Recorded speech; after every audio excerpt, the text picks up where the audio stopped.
नमस्कार विद्यार्थी मित्रांनो, आज आपण संचावरील क्रिया हा भाग अभ्यासणार आहोत। चला तर मग आपण संचावरील क्रिया पाहूया। या संचावरील क्रियामध्ये दोन भाग आहेत बघा, दोन संचाचा छेद संच, दोन संचाचा संयोग संच आणि दोन संचाचे विभिन्न संच। विभिन्न संच हा एक आहे। तर त्याच्यातला पहिला भाग पाहणार आपण दोन संचाचा छेद। तर दोन संचाचे समजा आपण संच ए आणि संच बी जर हे दोन जर विचार केला, संच ए व संच बी या दोन संचाचा जर आपण विचार केला, संच ए व संच बी दिले असताना या दोन्ही संचातील सामायिक घटकांच्या संचाला या दोन संचाचा छेद संच म्हणतात। त्या ज्या दोन संचामध्ये जे जे काही सामायिक घटक आहेत म्हणजे सारखे तेच घटक आहेत त्याचा एक सेपरेट संच करायचा आहे आणि त्या संचाला दोन संचाचा छेद संच म्हणतात। संच ए व संच बी दिले असताना या दोन्ही संचातील सामायिक घटकांच्या संचाला या दोन संचाचा छेद संच म्हणतात। आणि छेद संच लिहित असताना या पद्धतीने लिहिला जातो, ए छेद संच बी। हे छेद संचाचं या पद्धतीने चिन्ह काढलं जातं, ए छेद बी असा लिहितात व याचं वाचन कसं केलं जातं, ए छेद बी। यात कसं वाचायचं, ए छेद बी असं वाचतात। तर दोन संचाचा छेद हा संच गुणधर्म पद्धतीत कसा लिहिला जातो, तर ए छेद बी चे एक्स हे घटक, संच ए छेद बी चे एक्स हे घटक असे आहेत की एक्स हा ए चा घटक आहे आणि एक्स हा बी चा घटक आहे। म्हणजे ए छेद बी या संचात असणारा घटक एक्स चा पण घटक असतो आणि बी चा पण घटक असतो। म्हणजे ए छेद बी या संचात असणारे सर्व घटक ए मध्ये पण असतात आणि बी मध्ये पण असतात, या दोन्ही संचात असतात सामायिक असलेले। उदाहरण घेऊया आपण, इथे एक उदाहरण घेतले मी, ए संच ए मध्ये एक्स यू व्ही डब्ल्यू हे चार घटक आहेत, बी मध्ये एक्स वाय झेड हे चार घटक आहेत। तर आता आपण या दोन्ही संचाचा छेद संच काढूया, ए छेद बी बरोबर ह्याला लिहायचं असं आणि वाचायचं ए छेद बी, ए छेद बी बरोबर।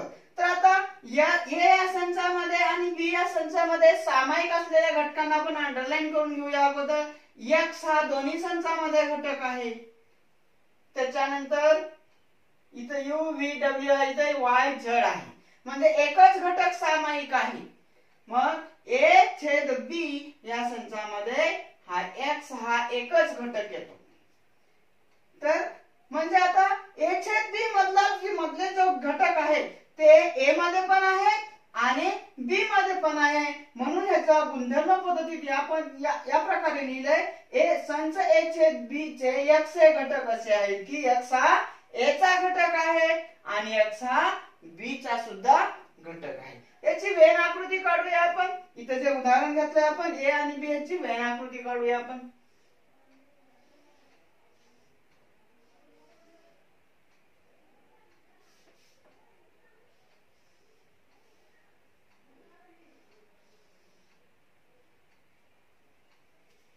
या संचामध्ये ए हा घटक आहे, ए हा एक संच आहे, ह्या ए या संचामध्ये एक्स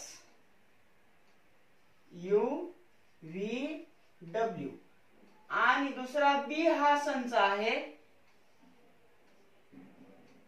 त्याच्यामध्ये एक्स वाय झेड हे या पद्धतीने मी आयत घेतले। त्याच्यामध्ये ए हा संच एक वर्तुळाने दाखवला, you x U V W, त्याच्यानंतर बी हा घटक दाखवला एक्स वाय झेड। एक्स हा घटक हा दोन्ही वर्तुळात आहे, म्हणजे ए या वर्तुळात पण आहे बी च्या पण वर्तुळात पण आहे, म्हणजे वर्तुळात म्हणजे ए या संचात पण आहे बी या संचात पण आहे, म्हणून हा जो भाग आहे हा या भागालाच आपण म्हणतो ए छेद बी। ए छेद बी म्हणजे दोन्ही संचांनी सामायिक असलेला, दोन्ही संचात सामायिक असलेले घटकाचा जो संच असेल तो A छेद B या पद्धतीने होतो. आपण एखादं दुसरं एक उदाहरण घेऊन पाहूया की छेद संच कसा लिहिला जातो किंवा छेद संचातील घटक कसे काढले जातात. हे पहा मी इथं P हा संच घेतो. P मध्ये 1 2 3 4 5 हे घटक आहेत आणि Q मध्ये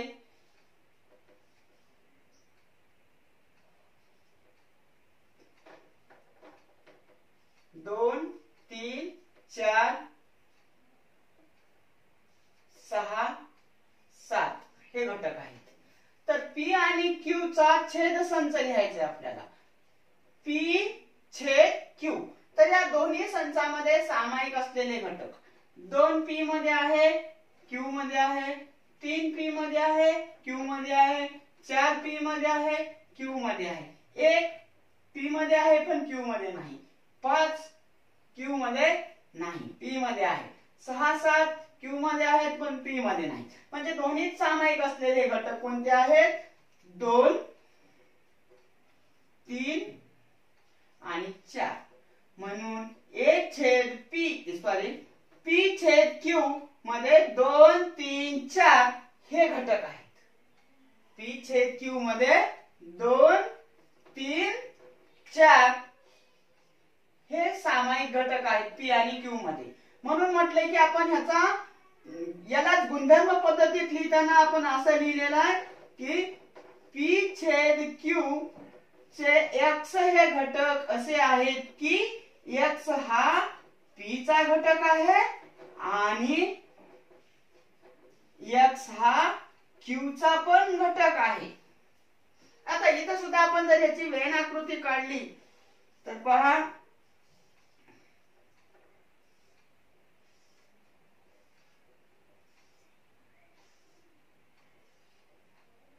हे P संच आहे, हा Q संच आहे.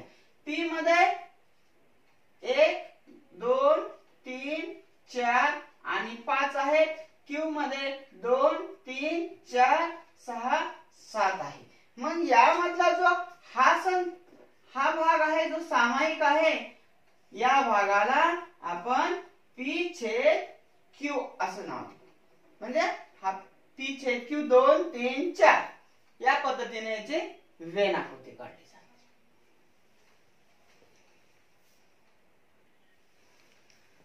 छेद संचाचे गुणधर्म बघूया आपण. समजा संच A व संच B हे विश्वसंच U चे उपसंच आहेत. म्हणजे A आणि B हे विश्वसंचाचे U चे उपसंच आहेत. तर पहिला गुणधर्म A छेद B बरोबर B छेद A.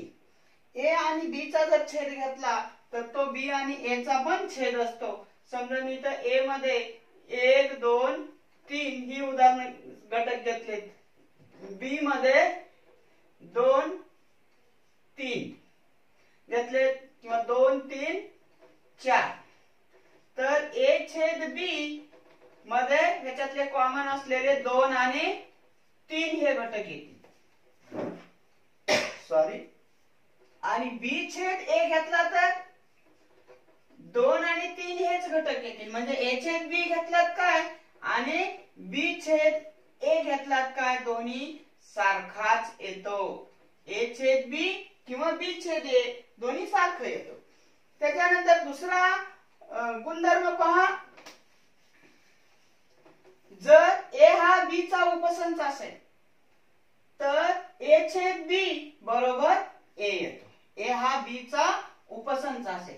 समजा आपण A मध्ये 3 4 5 2 3 4 5 6 हे घटक आहेत. एक मिनिट. A मध्ये 2 3 4 एवढेच घटक घेऊया. B मध्ये 2 3 4 5 6 हे घटक घेतले आपण. आता इथं पहा A हा B चा उपसंच आहे. ए चे सर्व घटक बी मध्ये आहेत. ए मधले 2, 3, 4 हे घटक इथं आहेत. म्हणजेच इथं ए हा बी चा उपसंच आहे. तर या दोघांचा छेद घेऊया आपण. ए आणि बी चा छेद. ए छेद बी बरोबर काय येईल बघा. ए छेद बी बरोबर ए आणि बी मध्ये सामायिक असलेले घटक पहा. ए आणि बी मध्ये सामायिक असलेले घटक 2, 3, 4 2, 3, 4 एवढे घटक आहेत. म्हणजे इथे येईल 2, 3, 4. म्हणजे ए बी चा उपसंच असेल तर ए छेद बी बरोबर हा एच येतो. म्हणजे बघा आता 2, 3, 4 मध्ये ए छेद बी 2, 3, 4 हा एच आहे. 2, 3, 4 हा संच एच आहे. म्हणून म्हटलेलं आहे की जर समजा ए हा बी चा उपसंच असेल तर या दोन्हीचा छेद हा एच येतो. तिसरा गुणधर्म पहा. जर ए छेद बी बरोबर बी असेल.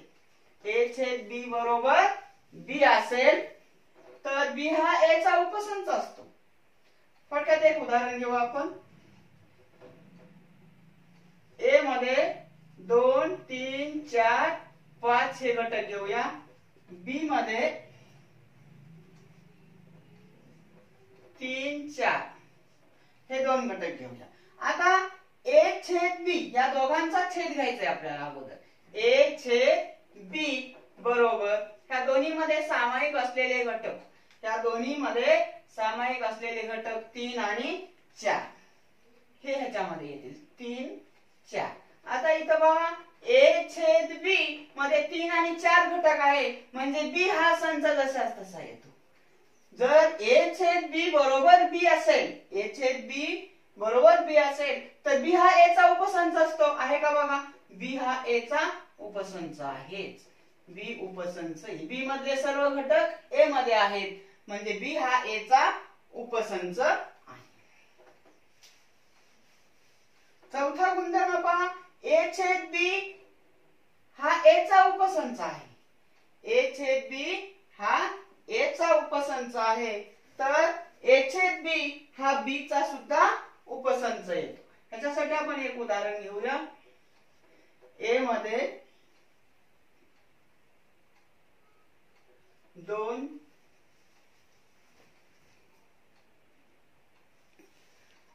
ए हा संच घेतला मी 2, 3, 4, 5. बी हा संच घेतला 3, 4, 5, 6 पण. तर ए आणि बी चा छेद संच काढू आपण. ए छेद बी बरोबर ह्या दोन्ही मध्ये सामायिक असलेले घटक 3, 4 आहेत. म्हणजे ए आणि बी चा छेद संच येईल 3, 4.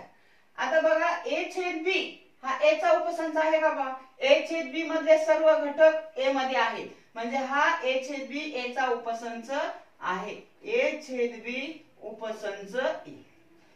तर हा गुणधर्म काय सांगतो. ए छेद बी ए चा उपसंच असेल तर ए छेद बी बी चा सुद्धा असतो. बघा ए छेद बी मध्ये 3 आणि 4 घटक आहेत. ते पूर्ण 3 आणि 4 बी मध्ये आहेत. म्हणजे ए छेद बी हा बी चा सुद्धा उपसंच आहे. हे या गुणधर्माचं उदाहरण. पाचवा गुणधर्म पहा. ए आणि ए डॅश चा छेद संच हा रिक्त येतो. एक उदाहरण घेऊया आपण. समजा यू मध्ये 1, 2, 3 डॅश डॅश डॅश 10 पर्यंत घटक आहेत. ए मध्ये 2, 4, 6 हे घटक आहेत. तर याचा पूरक ए डॅश म्हणजे ए चा पूरक काय येतो. 1, 3, 5, 7, 8, 9, 10. ह्याच्या ए मध्ये 2, 4, 6 आहेत. इथं यू मध्ये 2, 4, 6 सोडून राहिलेले लिहा. 1, 3, 5, 7, 8, 9, 10. तर या दोघांचा छेद संच घ्यायचा आपल्याला. ए छेद ए डॅश. ए छेद ए डॅश ह्या दोन्ही मध्ये एकही सामायिक घटक नाही. ए आणि ए डॅश एकमेकांचे पूरक संच आहेत. म्हणजे त्या दोन्ही मध्ये एकही सामायिक घटक नाही. म्हणजे याचा छेद संच हा रिक्त येतो. हा पाचवा. आता 6वा उदाहरण पहा. ए छेद संच ए बरोबर एच येतो. तर ए आणि ए चा जर छेद संच घेतला. ए चा ए शीच घेतला समजा. ए छेद ए. तर काय घटक येणार आहे 2 4 6 म्हणजे ए छेद ए बरोबर एच येतो. ए आणि रिक्त संचाचा छेद हा रिक्त येतो. समजा आता ए मध्ये 2 4 6 हे घटक आहेत. याचा रिक्त संचात एकही घटक नाही. या दोघांचा छेद जर घेतला तर तो रिक्तच येणार आहे, काही सामायिक नाही. या पद्धतीने आहे. तर विभिन्न संच पाहूया आपण. दुसरी क्रिया, कोणत्याही दोन संचामध्ये एकही सामायिक घट नसेल तर तो विभिन्न संच असतो. म्हणजे दोन संच जर घेतले त्याच्यात एकही घटक सारखा नाही तरच ते विभिन्न असते. म्हणजे दोन्ही संच पूर्णपणे वेगळे असतील तर ते विभिन्न संच असतात. उदाहरण ए 2 3 4 5 आणि बी 6 7 8. ह्या दोन्ही संचात पहा एकही घटक सामायिक नाही.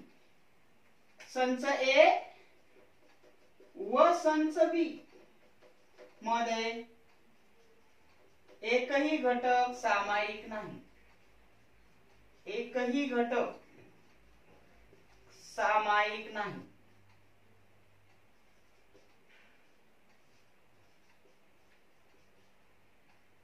एकही घटक सामायिक नाही म्हणून संच ए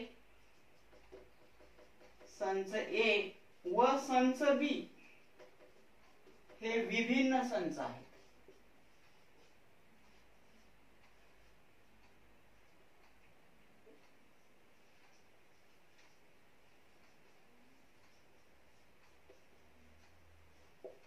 याच्यात आपल्याला आणखी एखादं उदाहरण घेता येईल.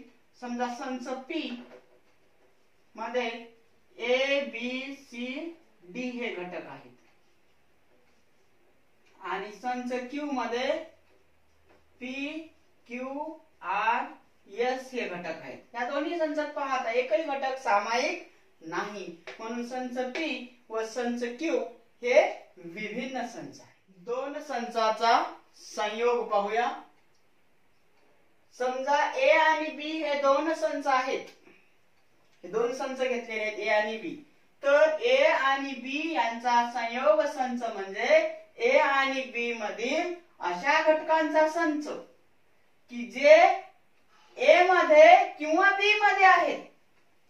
ए आणि बी मधले असे घटक की जे ए मध्ये आहेत किंवा बी मध्ये आहेत किंवा ए आणि बी या दोघांमध्ये आहेत. म्हणजे सामायिक पण आणि सामायिक नसलेले पण अशा घटकाच्या संचाला संयोग संच म्हणतात. तो लिहितात कसा? ए ह्या चिन्हाला संयोग संच वाचलं जातं. ए संयोग बी असा लिहितात आणि याचं वाचन कसं केलं जातं? ए संयोग बी. तर ए संयोग बी हा संच हा संच गुणधर्म पद्धतीत कसा लिहिला जातो? संच ए संयोग बी चे एक्स हे घटक असे आहेत की एक्स हा ए चा घटक आहे किंवा एक्स हा बी चा घटक आहे. म्हणजे तो ए मध्ये असेल किंवा बी मध्ये असेल. आपण मागचा जो छेद संच बघितला होता त्याच्यामध्ये काय लिहिलं होतं आपण? किंवा च्या ऐवजी आणि लिहिलं होतं. कारण तो एक्स मध्ये पण आहे आणि बी मध्ये पण आहे. म्हणजे दोन्ही संचामध्ये तो होता. पण इथं तसं नाही. इथं तो ए मध्ये असेल नाहीतर बी मध्ये असेल किंवा दोन्ही मध्ये असेल असाही अर्थ होतो. म्हणजे समजा जर आपण एक उदाहरण घेतलं. उदाहरण ए बरोबर 1 2 3 4 5 ए या संचामध्ये आणि बी या संचामध्ये 3 4 5 6 7 हे घटक घेतले. आता आपल्याला या दोन संचाचा संयोग संच लिहायचा. ए संयोग बी बरोबर. आता पहा त्याच्यामध्ये एक हा घटक ए मध्ये आहे बी मध्ये नाही तरी तो आपल्याला लिहायचा आहे. 2 हा घटक ए मध्ये आहे बी मध्ये नाही लिहायचा. 3 4 5 हे दोन्ही मध्ये आहेत ते पण लिहायचे. 3 4 5 दोन्ही मध्ये आहेत तसं तर एकदाच लिहायचे. त्याच्यानंतर 6 आणि 7. तर हा झाला ए संयोग बी. म्हणजे ए आणि बी मध्ये मिळून असलेले सर्व घटक.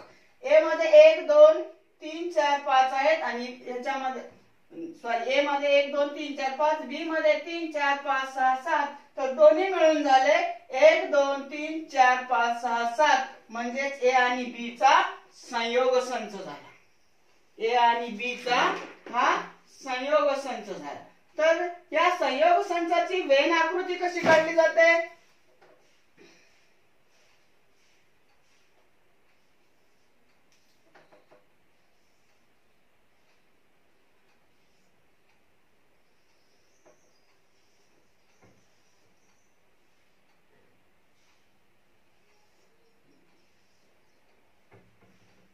हा यू, हा ए आणि हा बी. तर याच्यामध्ये सामायिक ए मधले घटक 1 2 3 4 5, 1 2 3 4 5 आणि बी मध्ये 3 4 5 6 7. तर ही पूर्ण आकृती म्हणजेच ए संयोग बी झाली. ही पूर्ण आकृती म्हणजे ए संयोग बी झाली. या पद्धतीने याचं वेन चित्र लिहिलं जातं. तर आपण दुसरं एक उदाहरण घेऊया. याचं दुसरं एक उदाहरण घेऊ आपण. समजा संच P A B C D आणि क्यू मध्ये सी डी ई एफ हे घटक आहेत. तर पी संयोग क्यू मध्ये A B C D E F हे घटक येतील. हे चारही येतील. पुन्हा ह्याच्यामध्ये हे कॉमन असलेले इथे एकदा आलेत म्हणून परत द्यायचे नाही, ई आणि एफ. म्हणून म्हटले की यांचा गुणधर्म पद्धतीत कसं लिहिलंय? पी छेद क्यू, पी संयोग क्यू चे एक्स हे घटक असे आहेत की एक्स हा पी चा घटक आहे किंवा तो एक्स हा क्यू चा घटक आहे. दोन्हीपैकी एकाचा तरी घटक आहे. पण छेदसंचामध्ये तो दोन्हीचा घटक होता. इथं दोन्हीपैकी एकाचा असेल किंवा दोन्हीचा पण असू शकेल. संयोग संचाचे गुणधर्म पाहू. पहिला गुणधर्म ए संयोग बी आणि बी संयोग ए हा सारखाच येतो. उदाहरण पहा. ए मध्ये 1 2 3 हे घटक आहेत आणि बी मध्ये 2 3 4 हे घटक आहेत. तर या दोघांचा संयोग येतो ए संयोग बी 1 2 3 4 आणि बी संयोग ए घेतला तर हेच येतात 1 2 3 4. म्हणून ए संयोग बी आणि बी संयोग ए हे दोन्ही सारखेच येतात, वेगळे येत नाही. त्याच्यानंतर दुसरं आहे, जर ए हा बी चा उपसंच असेल, जर ए हा बी चा उपसंच असेल तर ए संयोग बी बरोबर हा बीच येतो. जर समजा आता ए मध्ये 2 3 4 आहेत. एक उदाहरण घेऊ आपण. ए मध्ये 2 3 4 आहेत घटक आणि बी मध्ये 1 2 3 4 5 हे घटक आहेत. आता इथं पहा, ए हा बी चा उपसंच आहे. ए उपसंच बी, ए हा बी चा उपसंच. ए मधले सर्व घटक बी मध्ये आहेत म्हणजे ए हा बी चा उपसंच झाला. तर ह्या दोघांचा संयोग काय येतो बघू आपण. ए संयोग बी बरोबर 1 2 3 4 5, कारण 2 3 4 ह्याच्यात आहेत म्हणजे ए. तर ए संयोग बी हा 1 2 3 4 5 म्हणजे बीच आहे. म्हणून ए बी चा उपसंच असेल तर ए संयोग बी बरोबर बीच येतो. त्याच्यानंतर ए संयोग बी, ए उपसंच ए संयोग बी असतो, बी उपसंच हा ए संयोग बी चा पण असतो.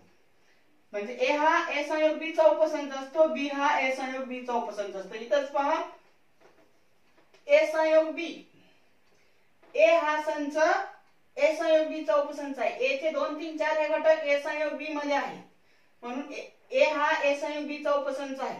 त्याचप्रमाणे बी मधले सर्व घटक ए संयोग बी मध्ये पण आहेत म्हणून बी सुद्धा हा ए संयोग बी चा उपसंच आहे.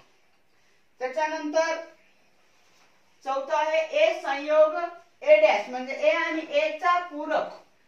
ए आणि ए चा पूरक ह्याचा जर संयोग संच घेतला तर यू तयार होतो. समजा आपण यू मध्ये 1 2 3 4 5 हे घटक घेतले, ए मध्ये आपण 3 4 हे घटक घेतले, तर ए चा पूरक काय होतो पहा. ए मधले सोडून द्यायचे, 3 आणि 4 सोडून द्या यू मधून आणि राहिलेले लिहा. 1 2 5. आता या दोघांचा संयोग घ्या.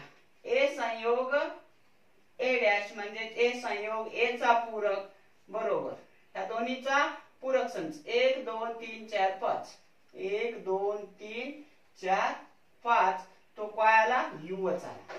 म्हणून म्हटलं की ए संयोग ए डॅश किंवा ए संयोग ए चा पूरक बरोबर यू येतो. तसंच ए आणि ए चा संयोग हा एच येतो. ए मध्ये 3 4 हे घटक आहेत, तर ए संयोग ए हा एच येतो. ए संयोग ए हा एच येतो. ए आणि रिक्त संचाचा संयोग हा ए येतो. समजा ए मध्ये 3 4 घटक आहेत, हा रिक्त संच त्याच्यामध्ये एकही घटक नाही. ह्या दोघांचा संयोग जर घेतला तर ए जशास तसा येतो 3 4 म्हणजेच ए येतो.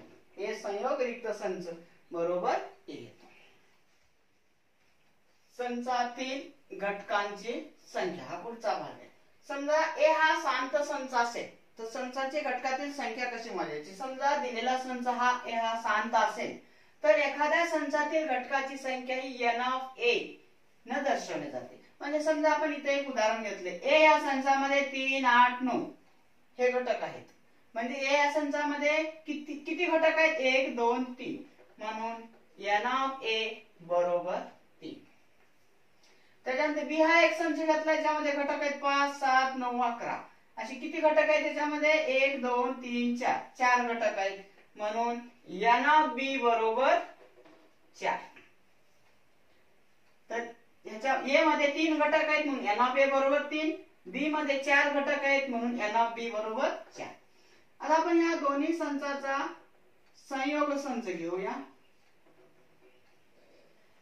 ए आणि बी चा संयोग 3 5 क्रमाने घेऊया. 3 5 7 8 9 दोन्ही ते एकच घ्या 9 11. आता ह्याच्यामध्ये किती घटक आले 1 2 3 4 5 6. ए संयोग बी मध्ये n ऑफ ए संयोग बी मध्ये 6 घटक आहेत. त्या दोन्हीचा आपण छेद संच घेऊ. त्याच्यातले घटक मोजूया. ए आणि बी या छेद संचामध्ये सामायिक असलेले घटक ए छेद बी असा दाखवला जातो. सॉरी, ए छेद बी या संचामध्ये सामायिक असलेले घटक फक्त एकच आहे 9. म्हणून ए छेद बी n ऑफ ए छेद बी बरोबर 1. आता आपण इथं ए चे घटक लिहिलेत, बी चे घटक लिहिलेत, ए संयोग बी चे घटक लिहिलेत तिथे आणि ए छेद बी चे घटक लिहिलेत तिथे. ह्याच्यावरून आपल्याला एक सूत्र मिळतं बघा. ह्याच्यावरून एक समीकरण किंवा एक सूत्र भेटेल आपल्याला. या ए संयोग बी च्या घटकांचा जर विचार केला तुम्ही, ए संयोग बी मध्ये 6 आहेत, तर हे ए चे घटक अधिक बी चे घटक 3 अधिक 4 7. त्याच्यातून छेद संचाचे वजा करा. 3 अधिक 4 7 मायनस 1 6 6 येतं. म्हणून आपल्याला ह्याच्यावरून हे सूत्र मिळतं n ऑफ ए संयोग बी बरोबर n of A plus n of B minus n of A छेद बी. आणि हे सूत्र आपल्याला कुठेही उपयोगी पडेल हे या पद्धतीचे उदाहरण सोडवताना की फक्त घटकाची संख्या दिली असताना काढताना. n ऑफ ए संयोग बी बरोबर n of A plus n of B minus n of A संयोग बी. पहा n ऑफ ए संयोग बी मध्ये 6 आहे. परत घेऊन पहा ए मध्ये 3 अधिक 4. याच्यामध्ये समजा 3 अधिक 4 मायनस 1 3 आणि 4 7 7 मायनस 1 6 आणि याच्यामध्ये 6 घटक आहेत. धन्यवाद.